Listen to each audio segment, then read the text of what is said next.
Okay, Linda, we got Virginia Beach, we got Idaho, Jennifer, Kadia, we got you from Tampa. Hello, Janelle. Hello, Teresa from Texas, Hi. Virginia. Yes, yes. We have another one, and then Virginia. Okay, we got Virginia here. We got Miami, Florida. Okay, thank you so much for joining us today. So I love it. I love it as we get everything started here.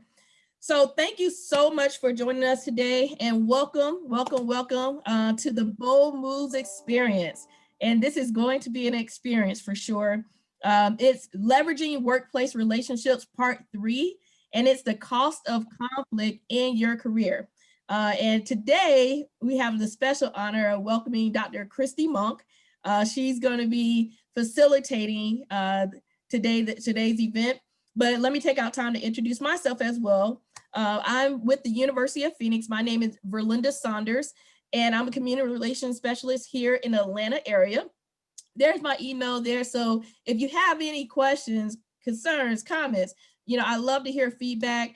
Also, please stick around. After Dr. Monk is finished with today, I'm going to be providing some great information and things that you'll be able to take with you at the end of this session. But before we get started, as people are coming in, you may notice that people are putting where they're from in the chat. So that's what's going on. So that's what we ask people to do. We just want to see where everyone's coming from. And as we can see, we have a lot of people across, across the United States as well. So thank you once again for coming. And we're going to get started here. So what I want to do is first off, tell you a little bit about Dr. Christy Monk. So Dr. Monk positively impacts and influences the lives of those she meets. Dr. Monk is passionate about training women how to amplify their influence, communicate confidently, and lead out loud without compromising who they are. So that's the biggest thing. Now, not only that, she is the founder of Women with Beauty, Brains, and Boundaries, also the Workplace Leadership Institute and the Confident Suite. Dr. Monk she trains women, and guess what? And also men too, how to use their core value system so they are more influential, effective, confident, and productive contributors in the workplace and their communities. And really, by focusing on the core value system and regaining confidence, women are equipped to make the bold moves necessary to improve their career choices, communication styles, interpersonal skills, and social skills, all of which result in personal satisfaction. Now, Dr. Monk's mission in life is to teach women how to be the voice and not the echo. So let me just repeat that. She teaches women how to be the voice and not the echo. I think that's powerful just within itself.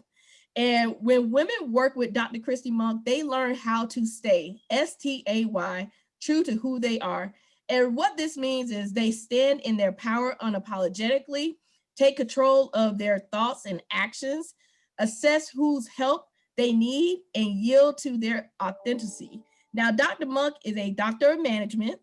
Her published work is entitled Workplace Bullying in Search of a Clearer Definition. She is also certified in workplace bullying, workplace mediation, brain-based coaching, Kersey temperament, the entrepreneurial mindset profile assessment, and life purpose coaching. She is a teacher by nature, but Dr. Monk believes in lifelong learning and continuously seeks out opportunities to increase and share her knowledge in both the public, private, and nonprofit sectors. And not only that, Dr. Monk is a proud University of Phoenix alumni. So without further ado, I would like to welcome Dr. Christy Monk.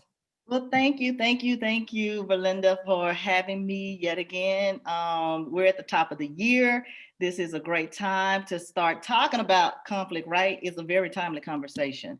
I want to thank everyone who's on camera. Normally, you don't get to see people, so it's good to see you all. So as we get started, the purpose of today is basically to look at the who, what, and how of conflict. And we're going to talk a little bit about what it is. And then we're going to also discuss 3 levels of conflict and then learn factors that influence conflict and then strategies on how you can actually minimize it. So conflict is, who has a definition of conflict? When you think of conflict, what is it?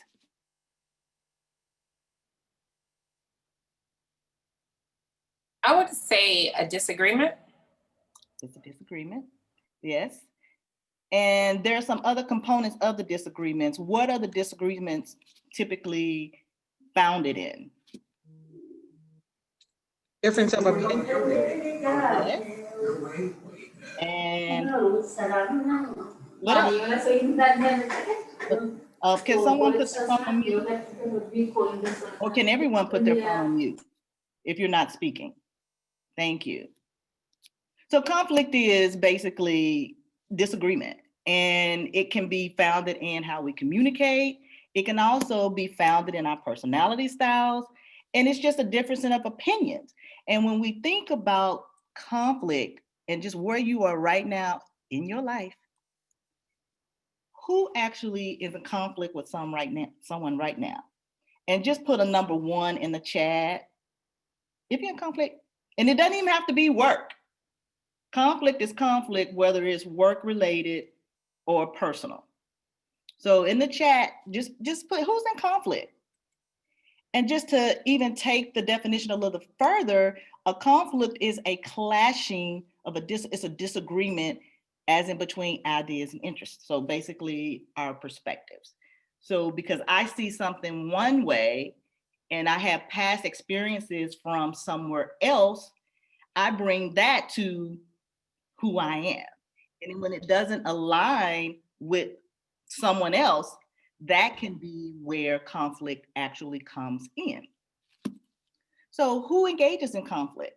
Right now, we're talking about conflict in the workplace, but the strategies that I'm going to teach you at the end, you can use them in your personal life as well. And I do apologize. Normally, I use a lot of pictures, but because this is more about conflict and how we can navigate it in the workplace, you'll see a lot of words, which will be great if you want to take notes. So who engages in conflict? Of course, we have peer-to-peer, the people who sit beside us every day and now virtually who we're looking at, through the lens. And then we have the supervisor to subordinate. And oftentimes we find the conflict there, especially around performance appraisal time and when we get in those one-on-one coaching sessions. But it can be a supervisor and a direct report regardless of the level. And then we have team to team. If we're working with someone in another department or in another part of our organization, whether it's globally or within the same building, conflict exists in these 3 areas within the workplace. But there's a benefit to conflict when it's used correctly. So when we think about conflict and the benefits of it, it basically develops our emotional intelligence holistically, but it improves our listening. We begin to learn how to control or manage our own emotions. And we're open to new perspectives or ideas or new ways of hearing or seeing or doing things. We discover a pattern of behavior. And here is where you may have those triggers, but once you learn to manage conflict, you can begin to see predictable behaviors in some instances. And then it also, it helps us practice our communication skills. And communication is very important because that's the only way we can get our messages across. However, there are potential risks of mismanaged conflict. And that's that silo mentality where it's just me by myself, I'm all alone, disengaged employees, misunderstandings. Like, how many times have you been in conflict only to find out it was a misunderstanding? Somebody was in their feelings, and because of your communication style, which could have been passive aggressive, which we'll talk about a little bit later, you stand in that space of misunderstanding and possibly, you know, severing a relationship that didn't need to be severed. And then there's stagnation. Nobody's moving. And especially not you if you're the one who's in conflict. I'm not doing anything. And then there's increased turnover and absenteeism. People using their sick time because they don't want to deal with it. And research shows that people don't leave companies. Typically, they leave managers. And then typically, the good employees leave because they don't address the conflict. Because many of us think it's easier for us to just get out. I might as well leave. But then what happens when you get to that new place? You've been there for 90 days, even a year, and something tricks you off like that, like, oh my gosh, it's a trigger again. And now you're back in the conflict. And I know when I was much younger, I used to leave a job every 2 years because I couldn't get the shift I wanted because I needed to go party, or I couldn't do something that I wanted to do. And so you have to really think about how you handle conflict. So what I want to talk about right now is the 3 levels of conflict. So we have the blip, the clash, and the crisis. Who's ever heard of the 3 levels of conflict? Anyone? And I can't see the chat. So, all right. So the first level is the blip. And the blip occurs when conflicts are minor and they resolve or disappear, that just go away. So it could be that one-off where somebody took something off your desk and didn't put it back.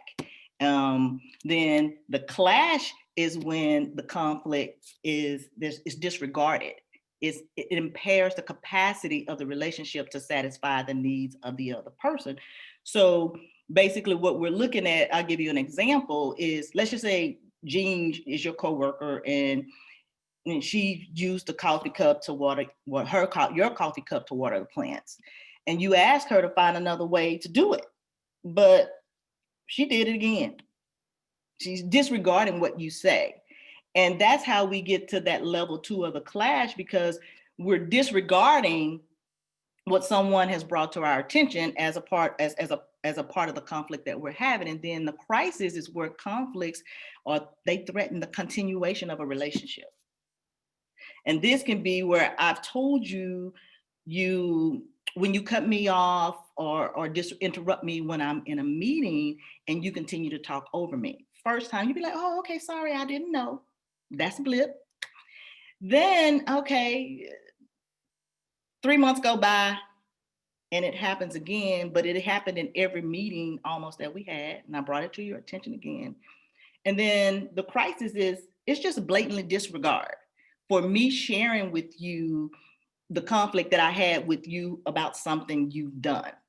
So I want us to always think about the 3 levels when we're in conflict and assess where you are within it, and then begin to think about the ways, the strategies that we're going to share at the end that you can use to address, because what we want to totally avoid in organizations and in our professional careers are the crises. Those are the things that make us walk away. But if we don't have the conversations, if we don't stand in our truth, if we don't become the voice and not the, if we remain the echo and not the voice, this happens. So what are the factors that influence conflict? As I mentioned already, communication styles, conflict resolution styles, and personality styles. But for today, we're only going to touch on the communication and conflict resolution styles. So I have a polling question. What is the number 1 factor of conflict? If you could just put it in the chat and just let me know, Verlinda. Do we have a first response? So we're getting them in. So we have, of course, miscommunication, disagreement, or misunderstanding. We have a lot of misunderstandings. We have hurt, communication, different goals, our philosophies, that's a good one, tone, feelings, communication styles. Of course, we said miscommunication, are just simply having a narrow mind. Yep, we get a communication style and tone, communication, territorial. That's a new one. We're getting miscommunication, defensiveness, small-minded, yes, or just a different value system in what people value. Nonverbal communication, especially now we're all in the virtual world right now. So I think those are some great examples. All right, and I think they're all great, but the number one reason is communication styles. Because we all communicate differently. I mean, it's just the nature of who we are, but what goes into the communication styles, it does link back to our personality. But what we want to talk about today and have a great understanding is when we walk away is 93% of how we communicate is nonverbal. So it's not what you're saying, it's what you're doing. And if that's the walking away from a situation, rolling the eyes, whatever, body language, all of these things we just mentioned in the chat fold into our nonverbal cues. Now, there are 4 communication styles we're going to talk about, and we know them. I mean, just it's nothing new. But I think a lot of times we really don't look within ourselves to see how we're actually communicating and understanding what our go-to communication style is. So there are 4. We have passive aggressive, passive aggressive, and assertive. And now, for example, a person who is passive often avoids conflict. That's just what it is. An aggressive person advocates for their own needs in a way that violates others. And the passive aggressive person appears passive on the surface. However, they act out in anger in a subtle, indirect, or behind the scenes. Nobody knows anybody like that, right? No.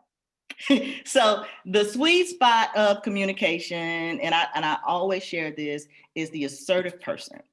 And the assertive person clearly states their opinions and firmly advocates for their rights and needs without violating the rights of others. Conflict resolution styles. So before we go into that, we have a quick video that we want to share, and I'm going to stop sharing so I can reshare so Verlinda can take it over.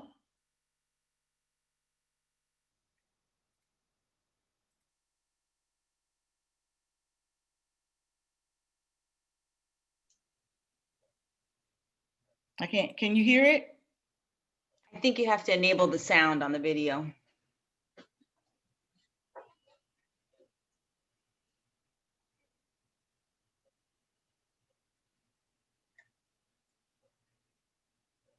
And that's not the right one.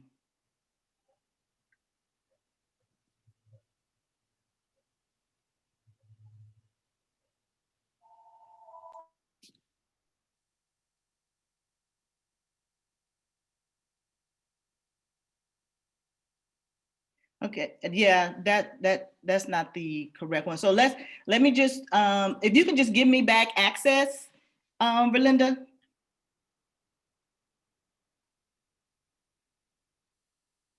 All right,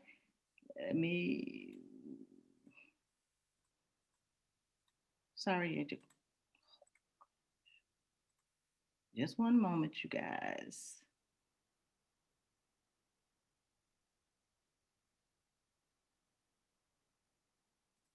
And we're in the virtual world, so yeah, bear with us. And she's gonna start sharing again. and as she mentioned, as we're going along, if you have any great questions, please send me a private message. You can put it in the chat. We want this interactive, so as you see, people will be in the chat. They're going to be posting. We love that. We actually welcome that. So if you want to give any type of feedback, please do so as we go along as well. So without the video, I'm sorry. Here are the conflict resolution styles. And so basically in the video, this video was about 2 coworkers having conflict, and it was about a picture in the office. And so the man wanted the woman to take it down and she wanted to keep it. And in the middle of that, the manager mediates and basically says, we can go for a win-win, a win-lose, or a compromise. And then at the end of the day, it was like, well, she can have the picture up on Tuesdays and Wednesdays. And she was like, well, I want it up every day. And the man was like, well, it offends me or it bothers me. So at the end, the manager was like, just leave it up and have it up on these days, and that's it. So it sounded like a win-win because the manager made the decision and fixed the conflict. However, the two employees walked away because they still were internalizing the conflict because neither one of them felt heard. And oftentimes managers they have to be careful with this because peers, especially people who work closely every day, should be able to resolve conflict at the lowest level. I hate that you couldn't see it, but I don't want to take up everybody's time. But I want to give you just a brief overview of how also managers have to be mindful of how they insert themselves when there is conflict. However, there are times when managers should, but most times we want to have conflict resolved at the lowest level because later we're going to walk through a quick exercise on the actual cost of conflict when it's not effectively managed. So, and when we talk about conflict, we look at competing, which is I win, you lose. Then we have collaborating, which is I win, you win. And sometimes that can be kind of tricky because depending on what you're compromising on, it may be just a compromise to, save the peace. But you have to also consider, is it really a win? And compromising is I win or lose, or you win or lose. That was collaborating. I'm sorry, I win, you win. And then avoiding, it just depends. Because some conflict you can't avoid, because it takes you back to the blip, because it's not necessarily something you need to address because it's not a consistent conflict. But when it gets to that point, you have to be able to recognize it. And then the last one is accommodating, you win, I lose. And of course, our goal is always to get to the place to where we're collaborating when it comes to conflict, because that's where it takes us back to that active listening. And then that communication, once we can get to the sweet spot of communication, which is assertive communication. So now the cost of conflict. And here you all may want to, as we dive deep, or start thinking about a conflict that you've seen at work or that you've had recently. Because every organization pays a price for mismanaging conflict, but few know how much it costs. So you think that just because I'm in conflict today, basically it's draining me. It's costing me my mental capacity, but we're not thinking about what's going on around us. And I want you to think about a conflict you know well. And even and Dr. Monk too, and even in the chat, Yvonne, she recommended, she said it would be interesting to hear some of the participants maybe experience with any conflict, if anyone wants to share as well. Well, we were going to get down to that at the end, but I'm fluid. Go ahead. Does anybody have something that they want to share?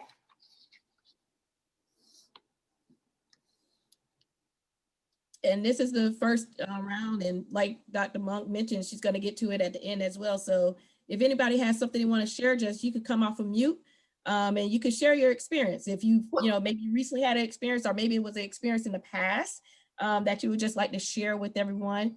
And as it had a cost of conflict as well, for a perfect example. Well, you know what, I would like for someone to share after I walk through this. We'll do 2 slides, and then I think it'll help people kind of think about and determine what they want to share. So the overarching thing when it comes to conflict is the amount of time that's wasted in dealing with it. Now, when we look at how do we calculate the wasted time, we look at the number of people affected, their average annual salary plus benefits, the percentage of the time of year that they've been dealing with the conflict, they've been distracted, and then the percentage of time that the manager or HR, whoever, was engaged in managing the conflict as well. So here we have an example, the cost of managing conflict. And so just think about a conflict. If you're a manager or a leader on the phone, on the lens, if you're an employee or you're a leader of something and you've been in conflict, think about it. So in this example, the number of people affected were 4. And so I just put in some numbers here. So we're going to look at the average annual salary plus the benefits of each person. And these were like mid-level salaries. So we look at it here. We have, sorry, y'all. Where's my mouse?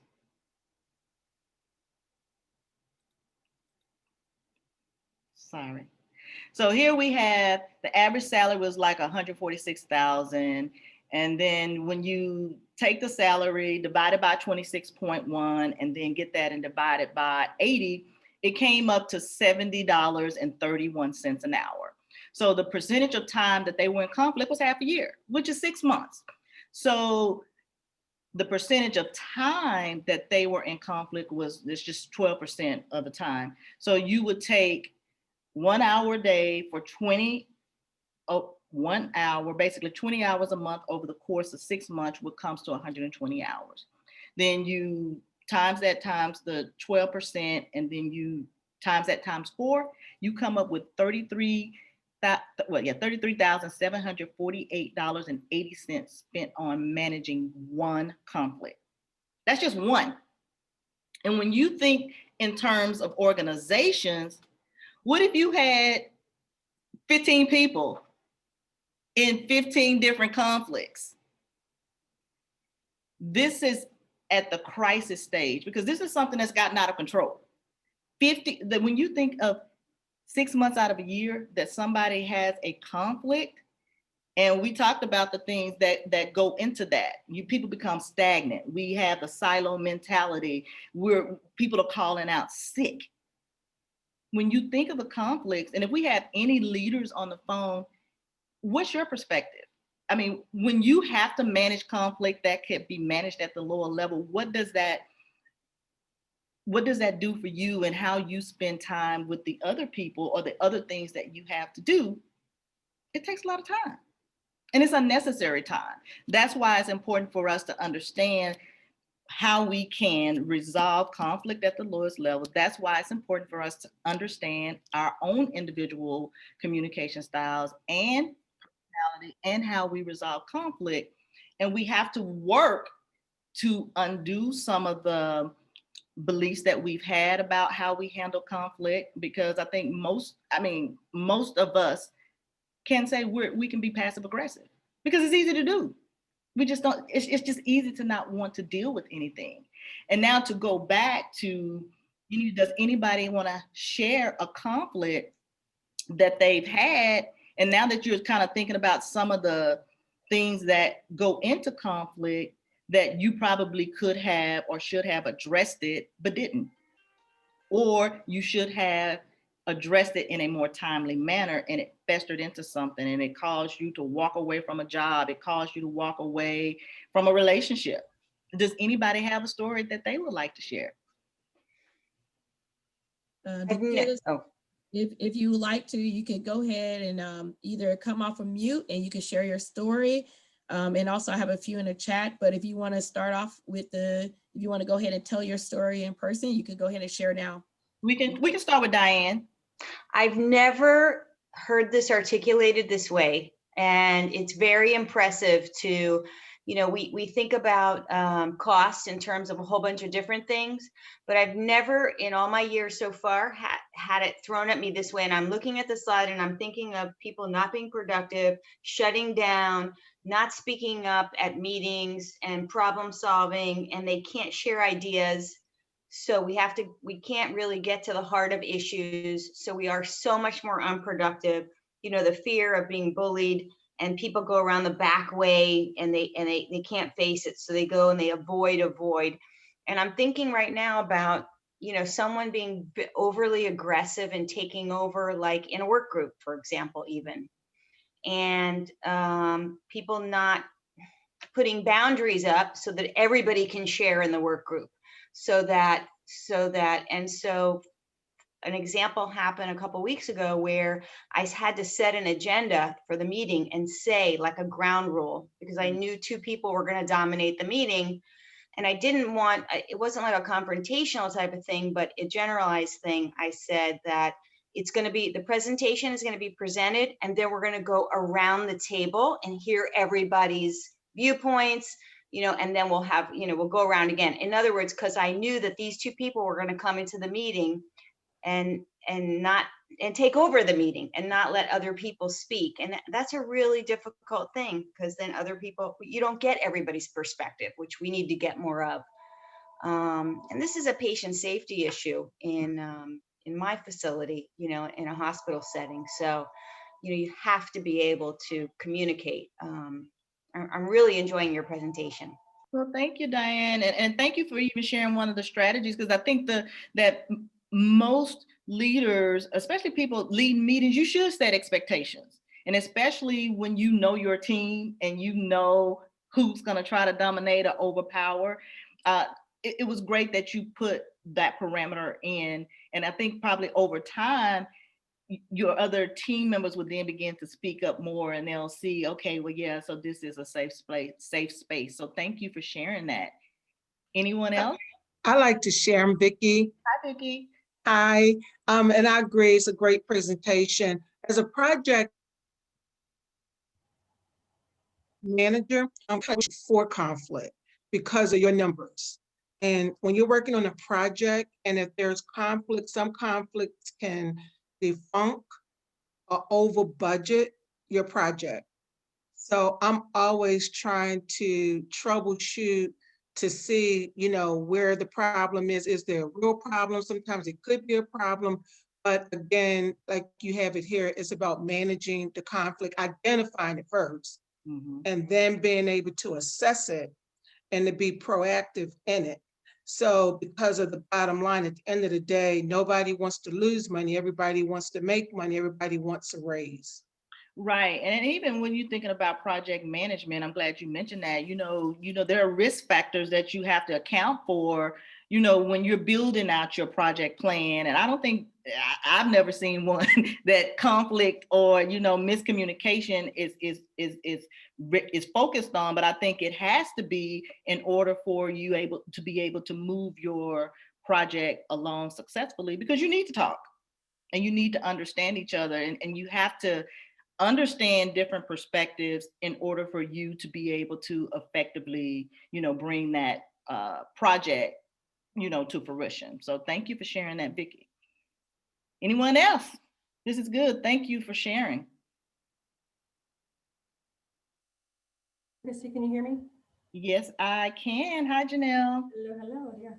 First of all, this is a really impressive, and I just really love the value that this is bringing. I wanted to address, sometimes the cost may be more than dollars, because, as we know, we volunteer with a lot of organizations too. So when money is not involved, you have the cost of, in your previous slide, cost of attendance, cost of interest, and just handling those conflicts, or even if you sniff out. And I like the project manager comment, because if we have an argument, I'm not okay with leaving it where it is. I'm one of those, I need to touchy feel and see what the outcome is going to be. So I'm interested in resolving it personally first, and then, see what the next steps are. But this is really awesome. And it applies to nonprofits, profit business as well. So it's pretty diverse. The conflict is everywhere. Yep. Everywhere. We even have conflict with ourselves. And what is that costing you? Whole nother subject. All right. Anyone else? Yeah, I think we have Veronica. Go ahead and try it again, Veronica.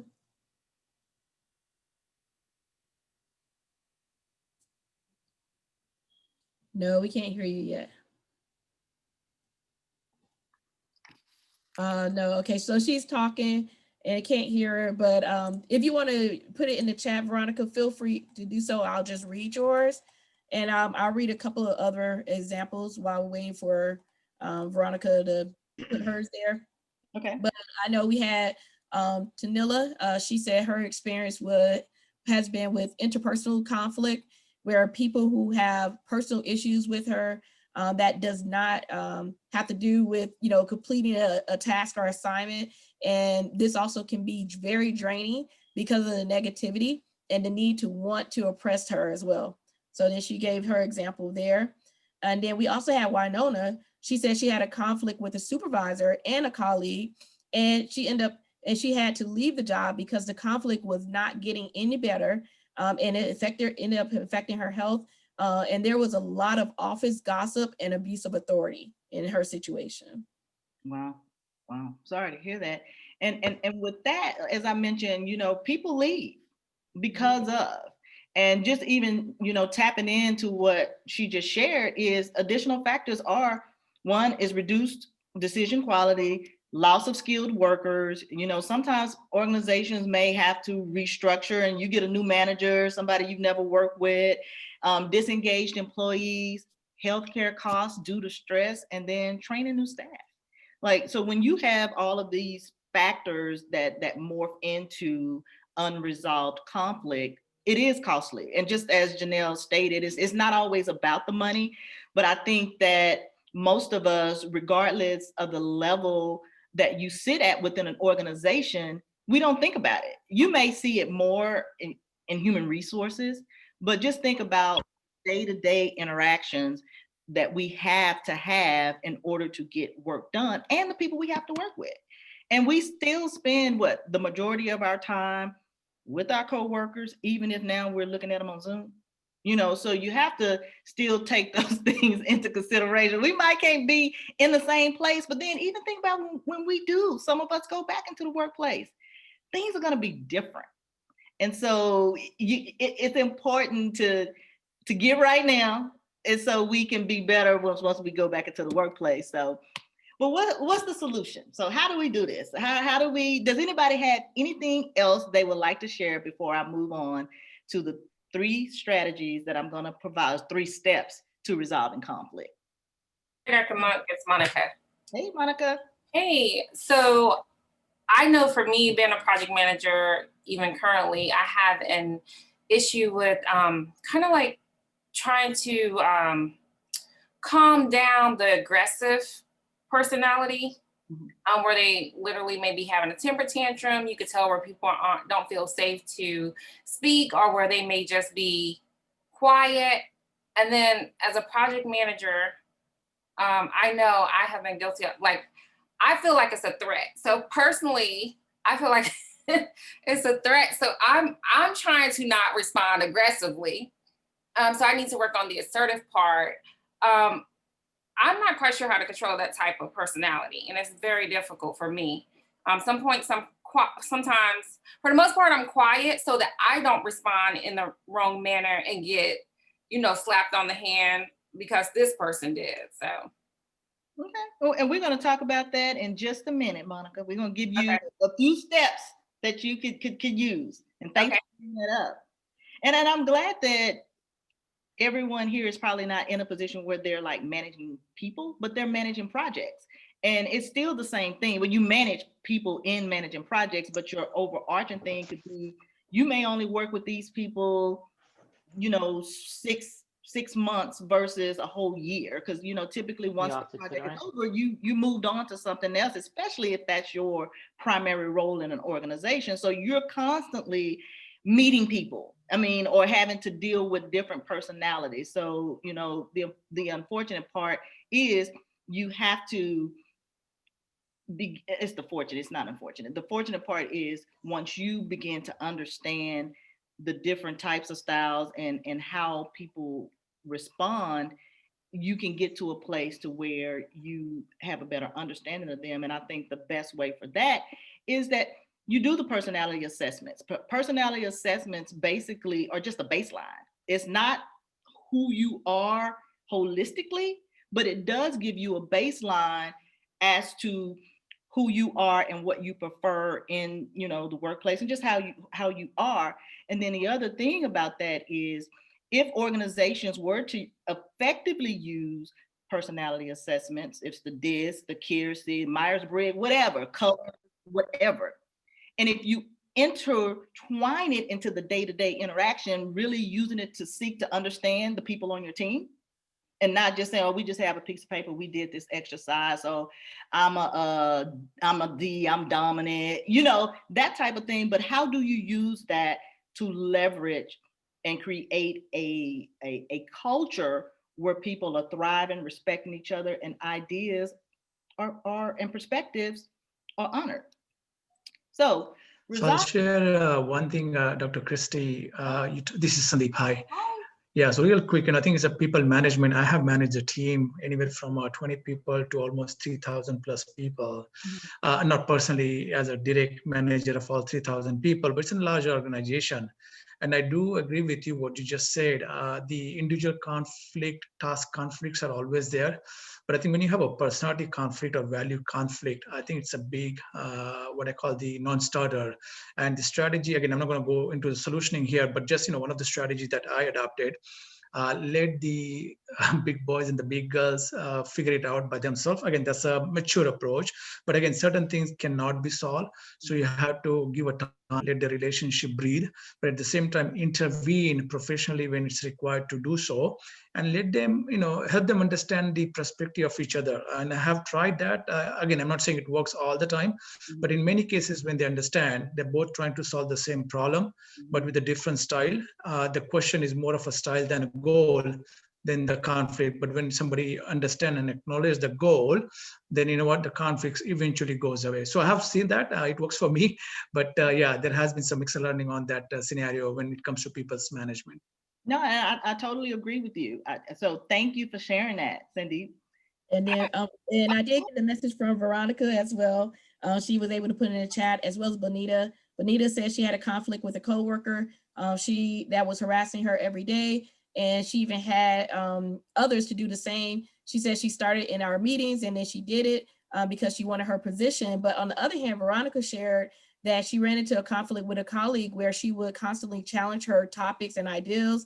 It just made her feel like she had something towards her personally. But her approach was she reached out to her. She wanted to meet her and understand her better. Perhaps it was, her perception. And it turns out that when they actually met and laid out the cards on the table, they learned to value each other and respect each other, respectfully collaborate, was actually the result of that approach that she took. So. Great. And I have one question and I think a lot of people have been guilty of this. How many of us, and you don't have to answer, it's rhetorical, have judged somebody based on what somebody else told us about their experience with that person? Because that's another reason why there's conflict. Because think about it when you're kids, or even as an adult. If my best friend don't like somebody, I don't like them either. Just because, that's the girl code. But you see those types of behaviors in the workplace, because I've had instances where people didn't like me because of a conflict I had with someone else. And then it becomes, and you start hearing those rumors, and then this is how people start creating the stories and the perceptions about somebody. They don't even know them, and they haven't even taken the time to get to know them. So I applaud you for taking the time to really understand what was happening before you made a rash decision to do something totally different. But when we talk about bullying, because I've heard it, a lot of people don't realize that bullying still is about personality conflicts, communication, and how we resolve conflict. And without going into that, and I may do a bold moves on bullying, because that's what I know well. But we have to make sure that, again, we're understanding ourselves before we seek to understand others. So you have to understand where you're coming at from a conflict communication style. So here are 3 steps to resolving conflicts, if there's nothing else in the chat, Verlinda. We're good? Okay. So the 3 steps we want to take, we want to reflect, initiate, and then take action. Step 1, reflection. And it's just basically what the young lady just explained, kind of, sort of. Was that Veronica? Veronica, okay. So Veronica gets an A today. So so you want to arrange a face-to-face conversation. So many people want to hide behind email. And when you read email, you're reading it based on how you feel it in the moment. And then if you have a conflict with the person, you are already on the defense, right? So you have to make sure that you are, I'm skipping, clarifying the problem. Y'all, sorry, this technology, I got 2 things working on here. So I want to clarify the problem. And then we want to look at clarify the problem. We all bring experiences to the table, right? So we have our own differences, and we have to understand what's triggering us. And if it is that thing of someone consistently over talking you in a meeting, or they're just not giving you, what you need, or just dismissing you totally, you have to understand what that is and what the triggers are. And then you need to determine the frequency and the facts. Like, how often is this happening? Is it once a week? Is it once a year? Is it every day? That takes you back to the blip, the clash, or the crisis. And then you need to identify your needs that aren't getting met. So if that's that someone is talking over you, you need to be open to share that. And if you're not, and then if you're in this passive aggressive state and you feel like it's just easier to walk away, that's not going to help the situation, because anything magnifies if it's not addressed. Then arrange the face-to-face conversation. So this is where we want to talk. So email, again. Email the meeting invite and put a little blurb in, like why you want to talk to them, or call them. Avoid email to the degree that you can, again, because that's left up to interpretation. And then we also have that when, everybody want to text now. And you ask people, well, have you talked to them? Well, I text them. But texting can be passive aggressive. Email can be passive aggressive. But when we're face to face or ear to ear, and I'm just saying over the phone, that allows you to hear the voice inflection, the body language. Because if somebody's not understanding you, they're gonna be either looking at you like, oh, and you be like, okay, so what am I missing? So you have to make sure that you arrange a face-to-face so you can have a verbal conversation and express your viewpoint. Expressing your viewpoint is not about blame. You should use words like, when you overtalked me in the meeting yesterday, it made me feel like you don't value my opinion. When I say hi to you and you don't speak back, it makes me feel like I'm unimportant. So you kind of see how that goes, because when people can't say that they didn't make you feel a certain way. And if they did, there are times where it can be intentional, but most times it's unintentional. It's unconscious. It's just who they are. And then you have to be willing to listen to the other person's point of view or perspective. Because active listening is not simply about you waiting to respond. It's really listening to understand. And this is where it's important to have the ability to actually read those nonverbal cues, because what we talked about earlier, 93% of communication is nonverbal. So again, it's not what you're saying, it's what you're doing. And then you want to create a plan that all parties can support. Like Veronica they came together and they talked about it, and it was just a misunderstanding. But if I say, Belinda, you've been over talking me in the meeting. You be like, Christy, you know what? I never did think about that. And it's just, I over talk everybody. Well, for me, it makes me feel, everybody else may not feel that way. They may be okay. Well, let Belinda talk. She do it all the time. But for some people, that may not be okay. And if you say, well, Christy, well, can you just raise your hand or just say, take it back?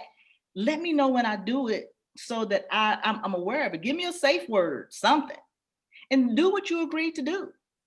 So if you said to me that you're not going to interrupt me anymore, and I know it's a habit for you, so I'm gonna give you grace because we've talked about it. But if it continues, you know, that's a whole nother story. But then you also have to give people grace, because if someone's been a certain way for a certain amount of time, you can't expect them to change overnight. So that's where the communication is going to come in. You're doing it again. You're doing it again. Did you forget? So that is why it's important to, one, understand the communication styles, find ways to assess your communication style and your conflict resolution style. And of course, those are things that I do. And if you're interested, you know, always email me or let me know. But as we get ready to close, I want to know, does anyone have any aha moments? We'll take about 3 if anyone has any aha moments they would like to share. And here you could just come off of mute and you can share, and you could just unmute it. You know, in the bottom left of your screen, you should see the little microphone. You can click it and go ahead. Go ahead, Renee. My aha moment was when you were talking about, like I put on the chat, talking through email. Because I know I'm guilty. I have a habit sometimes of just texting someone or emailing them versus, you know, having a face-to-face with them. And I think the reason why is because it's so convenient, you know, and the way the world is now, we want to do everything that's so quick and easy and convenient. So to me, that was aha moment to me to now work on talking to people more face-to-face so that they can see how I feel or what I really meant versus texting or emailing. Yeah, and like what you're saying, you know, so that it's quick and easy, but quick and easy is not always the right route. Now you can use quick and easy in some things, but when the goal of being able to effectively resolve conflict is to resolve it, not to win. I just want to get to a place to where I know I can work with you every day, because again, we spend a lot of time at work. And yet you can email, even if it's a follow-up, but don't make, or text, but don't make that your main mode of communication, especially when you're in conflict. In a conflict, even no matter how small it is, if a person makes you feel a certain way, you owe it to them to let them know that they're doing it. Because if a person keeps doing something and they don't know that they're doing it to you, and then when you blow up that passive aggressive, this one time all they did was sneeze and you just went off because you've been mad at them for 90 days. And it was just a straw that broke the camel's back. Oh my God. And now you going off and they looking at you like, what's wrong with you? And then you remember everything that they did prior to that sneeze. And they like lost because you never told me that. And they're not even thinking in terms of what's wrong with you. So you owe it to the person to address the conflict. But I will say, sometimes you have to walk away, especially if you're really upset, before you can even make the ask to have a conversation. So I wouldn't let probably no more than 72 hours go by. But even if you have a conflict in the moment, this is where email can be your friend. And you can say, hey, you know, I want to talk to you about something later that happened in a meeting, but right now it's not a good time for me. Can you tell me when a good time is for you? Or you can put a day on that calendar and say, I would like to chat for about 15 minutes. Give yourself time to calm down, because I'm not saying that talk to someone in your heightened emotion. But there are times where you should address certain things in the moment. Anyone else? Hey, Dr. Monk, I think an aha moment for me was clarify the problem. Like I've always known, okay, I need to be assertive versus aggressive, but clarify the problem kind of, even when you're upset, kind of help you figure out, okay, what is the problem? What just happened here? Mhm. So I think definitely that is the aha moment for me. All right. Sometimes it can get lost just based upon, 'cause, taking it personally Mhm. and just like, oh, I feel like this, and not even looking at the whole, what the problem is. Yeah. And then you can always think about, people got stuff going on at home or personal, like you just never know. And just having that conversation could be something that could be very much needed for that other person. Because then they'll be like, well, I'm sorry, I didn't even mean that. And then this is going on. And then you begin to develop that rapport, that relationship, just because you took the time to talk. I feel like right now what we're going through on so many levels is you can't make assumptions and you can't take things personally. And unfortunately, a lot of people have a lot going on in many facets of their life. And we really have to be conscious and careful of, jumping to conclusions and, taking things personally. That can create a conflict that's, not warranted. Yes, you are so right. Dr. Monk, this Yeah. is Vicky. I have a question for you. Mhm. And it is a good presentation. When you talked about factors that influence conflict, I noticed personality. Mhm. Can you just give some insight how to deal with conflict and personalities?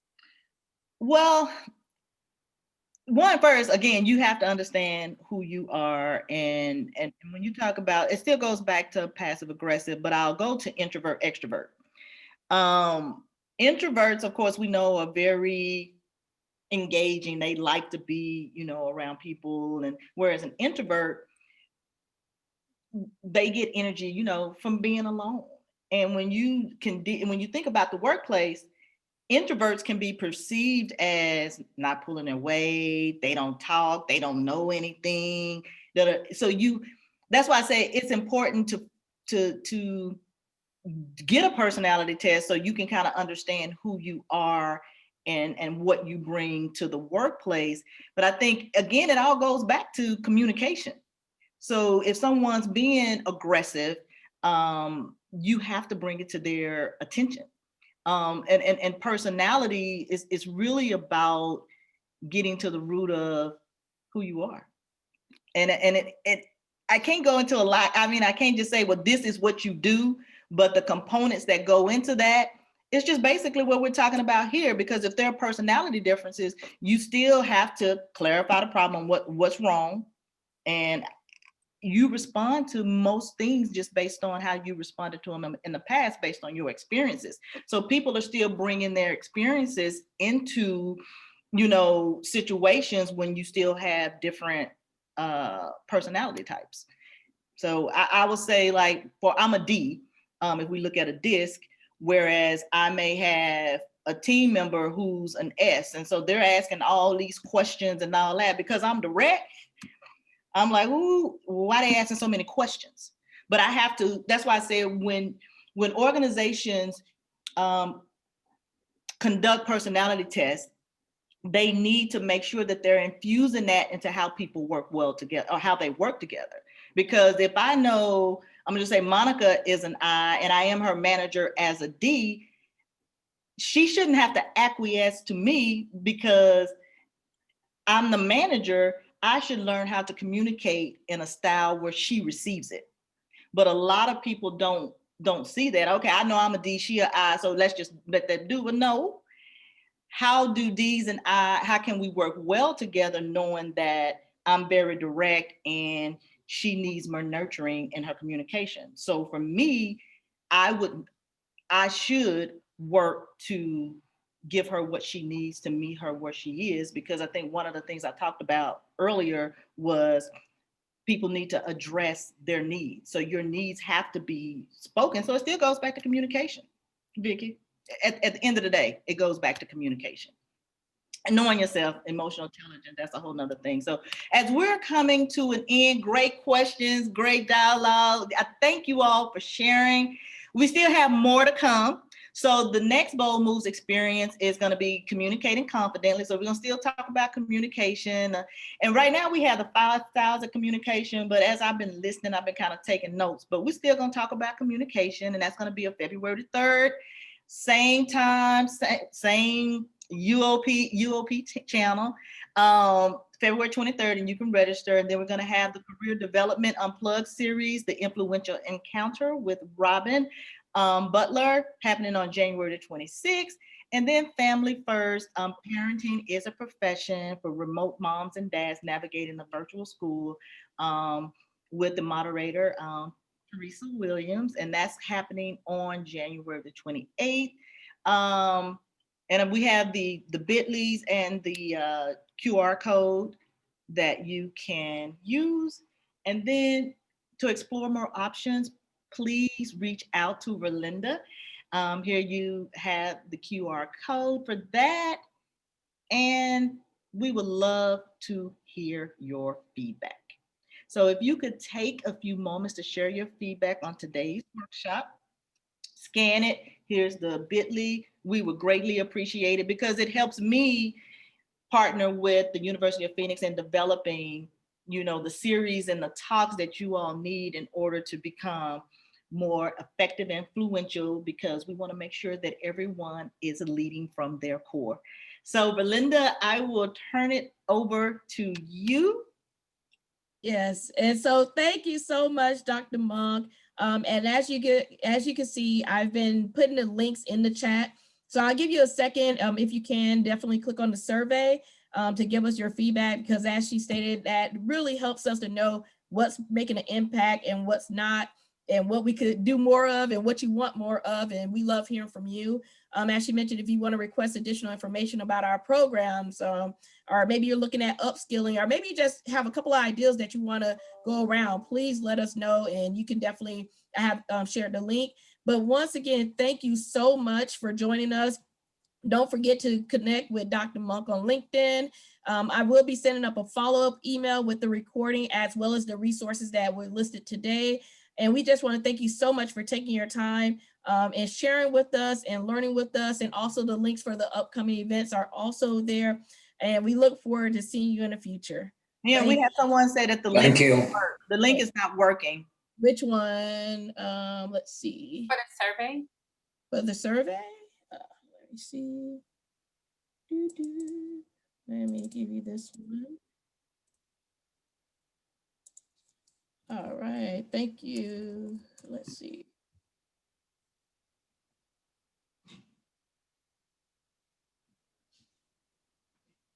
And I'll put it here. Let's look. Why isn't it working? And what I will do is also put it in the gotcha. Okay. Okay, it should be working now if you click it again. And also I'll put it here in the chat.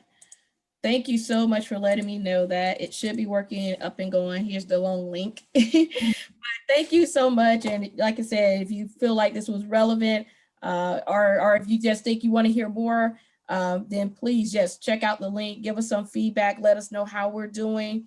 And we appreciate you taking the time, and we look forward to seeing you at a future event as well. Thank you, everyone. Thank you. Bye-bye. Bye. Bye-bye. Bye.